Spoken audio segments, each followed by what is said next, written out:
what they asking Dorrance Armstrong to do, bro? He's playing the edge, bro? Situational, though. Situational pass rush. What you mean? What he only could do one thing.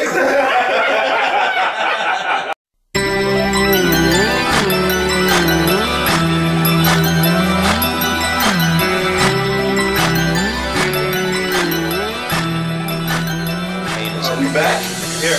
It's ComputatoGM.com. CPGM Heavy, CPGM Drew, CPGM Juice on the camera. We camera ready, man. Got a fresh haircut, man. But Me too. you know, we looking sharp, man. But yeah, we're gonna break down draft classes around the league. We're gonna start first with the Dallas Cowboys. You can subscribe to this YouTube channel, like, comment. We love y'all comments, man, especially on that Michael Gallup versus Calvin Ridley video. You know, we try to respond to as much as we can. Definitely. And you can find us on Twitter, CPGM. Just search CPGM everywhere. I'm gonna leave it like that. All platforms: Facebook, Twitter, YouTube, Twitch. Just put in CPGM, you'll be able to find us. Yeah, man. So we talk about my Dallas Cowboys. That's where we're gonna get it started. We're actually streaming our podcast. We do a weekly podcast as well. I hadn't mentioned it. www.couchpotatogm.com.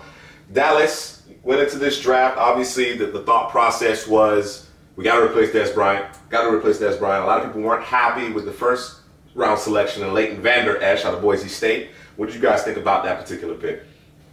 I mean, y'all boys need a linebacker. Y'all need another guy out there because what we call him, 54. Yeah, that's what I call him. We don't even say his name. That's what I call him. Number 54. Number 54. But we got a lot of Cowboys listeners right now. No, I understand. You gonna let them know? I'll let them know. You guys know who I'm talking about because you know the number. Some of you have the jersey. I'm not sure why, but I call him number 54. As a fan of the Dallas Cowboys, I call him number 54. Y'all need another linebacker, and I think you might have gotten the right choice here because who was off the board at that point? Evans obviously was off the board, and we know the teleporter was well gone off the board there. So you know, when Leighton, it sounds like a uppity guy. He's got his nose up in the air, and, you know. Leighton Vander Esch. Royalty. Yeah, you know, got a little money in his pocket. Yeah, I mean, I like the pick, man. This guy he meets all the measurables, you know. There's this thing that he does, you know, when he's fighting through blocks and things, he positions himself to make the tackle. It's a beautiful thing. I saw some things where people don't like, you know, where he gets beat up at the line of scrimmage. It happens to every linebacker, man. But, you know, I like the pick for y'all boys. Yeah, I love the pick. I know, you know, I said on a previous video that I can see him leading tackles one day. He just knows how to get through the trash. He's a very instinctive, smart football player. And to play next to Sean Lee, I think these guys are similar. They're going to rack up tackles. And definitely love the pick, man. He could be the Sean Lee replacement once Sean Lee moves on or he gets hurt, as Sean Lee tends to do. So, you know, I think he's going to be the star linebacker for the Dallas Cowboys in the future, man. I certainly hope so. Obviously, drafting Vander Esch, you put him at the mic in the middle. You're able to move 54, number 54, to the strong side because he was just getting blown off the ball far too often. And then Sean Lee, obviously, he's playing on the weak side. That helps him stay healthy. Clean up. And he can just kind of flow and make plays. You know, use his instinctiveness and make plays. So I wasn't necessarily thrilled with the pick initially. I thought not the player. The issue was never the player. It was the value. It was the value. I thought Dallas could have done a little bit more. Who do you want right there at 19? You got to trade down. I'm a trade down guy. I'm a trade down guy. With Evans on the board as well, I kind of had those two players really close together. I would have traded down. They did identify their guy, felt good about it. A lot of people have kind of, you know, have intimated the next Brian Urlacher. If that's the case, then hell, 19 wasn't early enough, but we got him. So moving on to day 2. Connor Williams obviously filling a role at left guard. I know a lot of people thought maybe Dallas Goedert. He went the pick ahead, and Philadelphia jumped ahead of him because of the news came down about Jason Witten. What's your thought, Helly, about the whole tight end situation, rookie tight ends, whether or not they can make an impact? It's probably the hardest position to make an impact initially in the league. Wide receivers is another position like that. So, you know, that's how I feel about it. I thought Dallas was targeting Goddard before Philadelphia moved in because of the Jason Witten retirement. I thought he could have been you know, excellent player right there into big that target, system.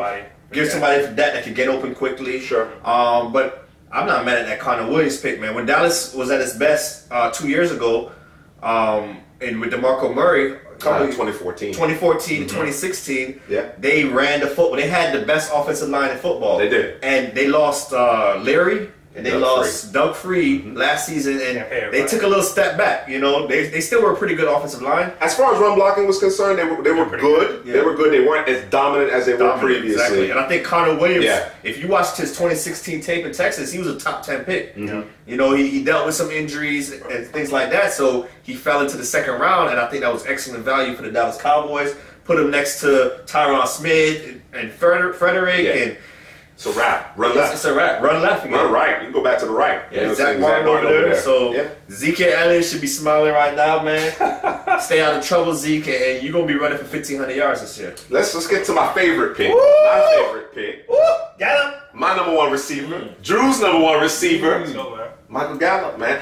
Listen, when the pick went down, I was talking about it. I was actually texting back and forth with my uncle. My uncle's big Dallas Cowboy fans. I was texting back and forth. I kept on saying Gallup. Just got to get Gallup. I'm okay with this draft. Because again, after those two picks, I was just kind of... It's comfortable? Connor Williams obviously reflects really good value. Because as you mentioned, prior to that injury, his trajectory was top 10, top 15 guy. So after not necessarily getting the value that I was looking for in Vander Esch, although I really like the player, Connor Williams started to make me feel a little better about myself. The cherry on top day two, and for the entire draft for me, everything after that was gravy to me. Good, yeah. I had my guy Gallup, you know what I mean?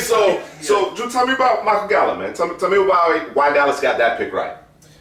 It's the best receiver in the draft, man. Do I need to say anything else? Nah, you gotta say nothing else. Why is he the best receiver in the draft? Because I got another guy. No, we ain't check that video out. We ain't talk about that guy. But when you talk about Gallup, man, it's about the biggest problem for Dallas was that Dak couldn't find anybody open. You know what I mean? The book is out. Yeah. He couldn't get nobody open. Dallas is slow. And listen, Gallup isn't the fastest guy, but he just knows how to create separation and get open. And it looks ever so easy. And he's got a little wiggle to him after he gets the ball in his hands. You know, has a little burst. He's not overly fast or overly explosive, but it's good enough to run to the the goalpost. Yeah, man. And I believe this is fantasy gold right here. This is the number one receiver, rookie receiver fantasy. It's gold though. Okay, it's gold. But the thing I love most about Gallup is at the top of the routes, man. It's a lost art. It's a hidden art, man. To the naked eye, you don't see it. The little hand movements he uses, so he can, even without that separation, say he doesn't separate, and Dak has to throw it in a tight window. That's the question right there. I think you just hit the nail on the head. It's because it's the same thing with Dez. A lot of people say that Dez can't create separation. I agree. I beat Dez up for that. He through his evolution as a receiver, because you can't be the jump ball guy forever. You can't be that guy forever, and he was that. Yeah, you can. If he stays healthy, and that wasn't the case. So I wish Dez would have used that frame. We're talking 6'2", 220 pounds. Use that frame a little bit more at the top of his route to create that separation. Add a little playmaker to your game.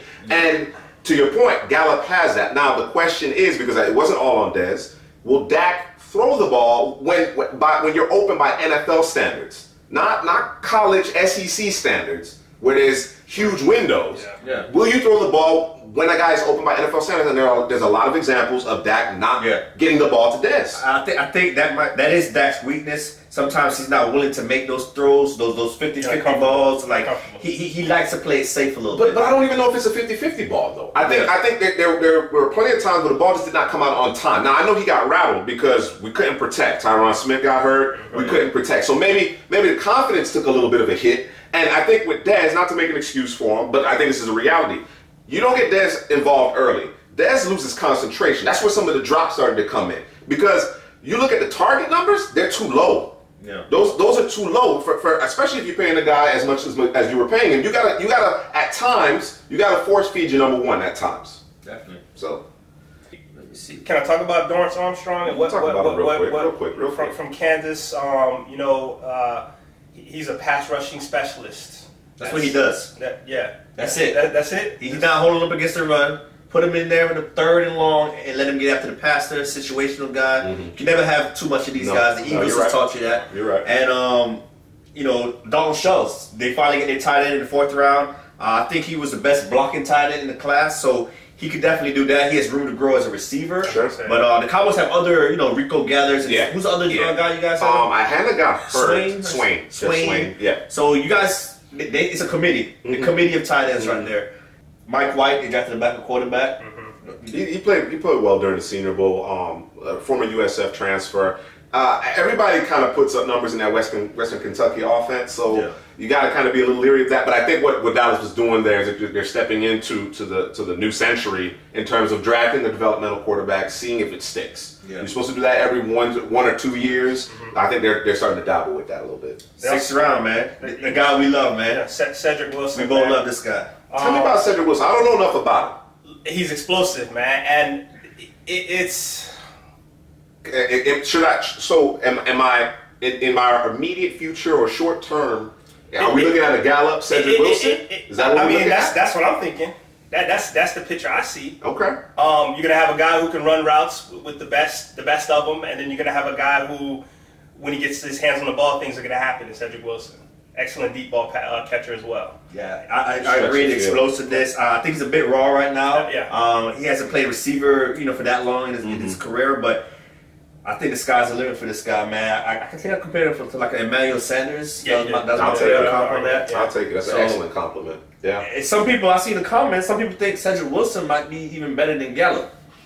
I ain't going that far, I don't know about Wilson to say. I think it's because it's the sexy part of it. It's the explosive. It's the breaking away touchdowns. Sure. You know what I mean? Bigger plays. Yes. No, I get it. And that's been customary at Boise State. You know what I'm saying? That's what they do out there on the bluegrass. And then 7th round pick, man, Big Bo Scarborough, man. And, at Alabama we see him be dominant at times, like Derrick Henry. Those bruising backs. But then a lot of other times we don't see that same guy, man. Whether it be injuries, not getting backs like that, you need to kind of feed them. They're like on a. He's like he has to be. He's a train, and he's got to get going. And if you don't get him going, it's kind of. It's a 2-yard loss. There's so many mouths to feed at Alabama in their backfield. Yeah. You know what I mean? And depending on game flow, situation, hot hand. You know what I mean? I think if I'm not mistaken, Bo Scarborough has like less than 250 carries in his entire career at Alabama. So whatever the case may be, he got a lot of tread on the tires. That's one thing that I am excited about with Scarborough. That big of a back. Yeah, it's a 7th round pick, so it's a dark throw. Yeah. No, I think he sticks. That's a good pick, man. That's a good pick. He should stay healthy with Zeke. Two other things real quick. I want to touch on. Talking about my Cowboys, so we'll go a little bit longer. Two things I want to touch on. And I want to hear from you guys out there. Let me know if I'm losing my mind. But I don't understand the acquisition of Tavon Austin at all. I think it's terrible. What y'all gave up for him? What's that? What y'all gave up? 6th round pick? 6th round pick. And the case may be. Before, I know, again, we're talking about the sexy part of it where he's a big playmaker, but we haven't seen it. It's too few in between. Like, take that part of it out of it. What is Tavon Austin? Who is he? What is he going to do for you guys? I don't get it either. And here's the thing. Here's my big contention with it. Obviously, he's not a receiver. He's already on the depth chart. He's considered a running back, number one, right? You invested a 4th overall pick in Zeke Elliott. He should not be coming off the field. Now, if you want to have Tavon Austin to kind of do the Lucky Whitehead thing, jet sweep, whatever the case may be, that's fine and great. But even Dallas hasn't necessarily demonstrated a lot of that. That creativity. If Sean McVay couldn't necessarily deploy him the way to figure it out. And I think they used him the best they could, but it's limited. They got Todd Gurley. You know what I'm saying? They'd rather have John Kelly. We'll get to the Rams, but I think he's just taking up a rough spot, and I don't think he's going to do anything on special teams. I don't think so. He got fired. He got fired for Farrell Cooper. He got fired. Wasn't making good decisions and stuff like that. So. Trying to make it for the money. I guess so. The last thing is Ryan Switzer. They trade for Jahad Ward. I know there was a guy that you guys kind of liked coming out a couple of years ago, right? Out of Illinois. Yeah, he hasn't really played well in Oakland. Maybe there's a schematic fit that doesn't work there. They're ready to make that part. I've always thought that Beasley and Switzer were same guy. The same guy. Exactly. I thought they were redundant. So to add another piece to the defensive line rotation, I'm not mad at that particular move. What you think? No, I like the move. you can never have too many defensive linemen at the end of the day. You can never have too many corners. Those are two positions you can load up on and be okay with it.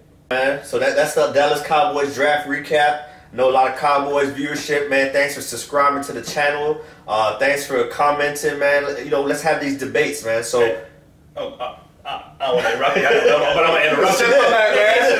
Step all over, walk through. Excuse me. You got a Cowboy fan right here, man. So, and if y'all got any more people out there that love the Cowboys like y'all do, man, just jump on board, man. Listen, we can debate, we can talk, we discuss. That's what we're about, man. We love the comments, but we try to talk. I want to hear somebody defend number 54. That's really what I want to hear. We might need a separate video for that. Maybe. Yeah, you can check out all our content at couchpotatogm.com. We're on Twitter. We're on YouTube, Twitch, podcast, Twitch. We're on all these platforms. To search CPGM, Google it, it'll pop up, man.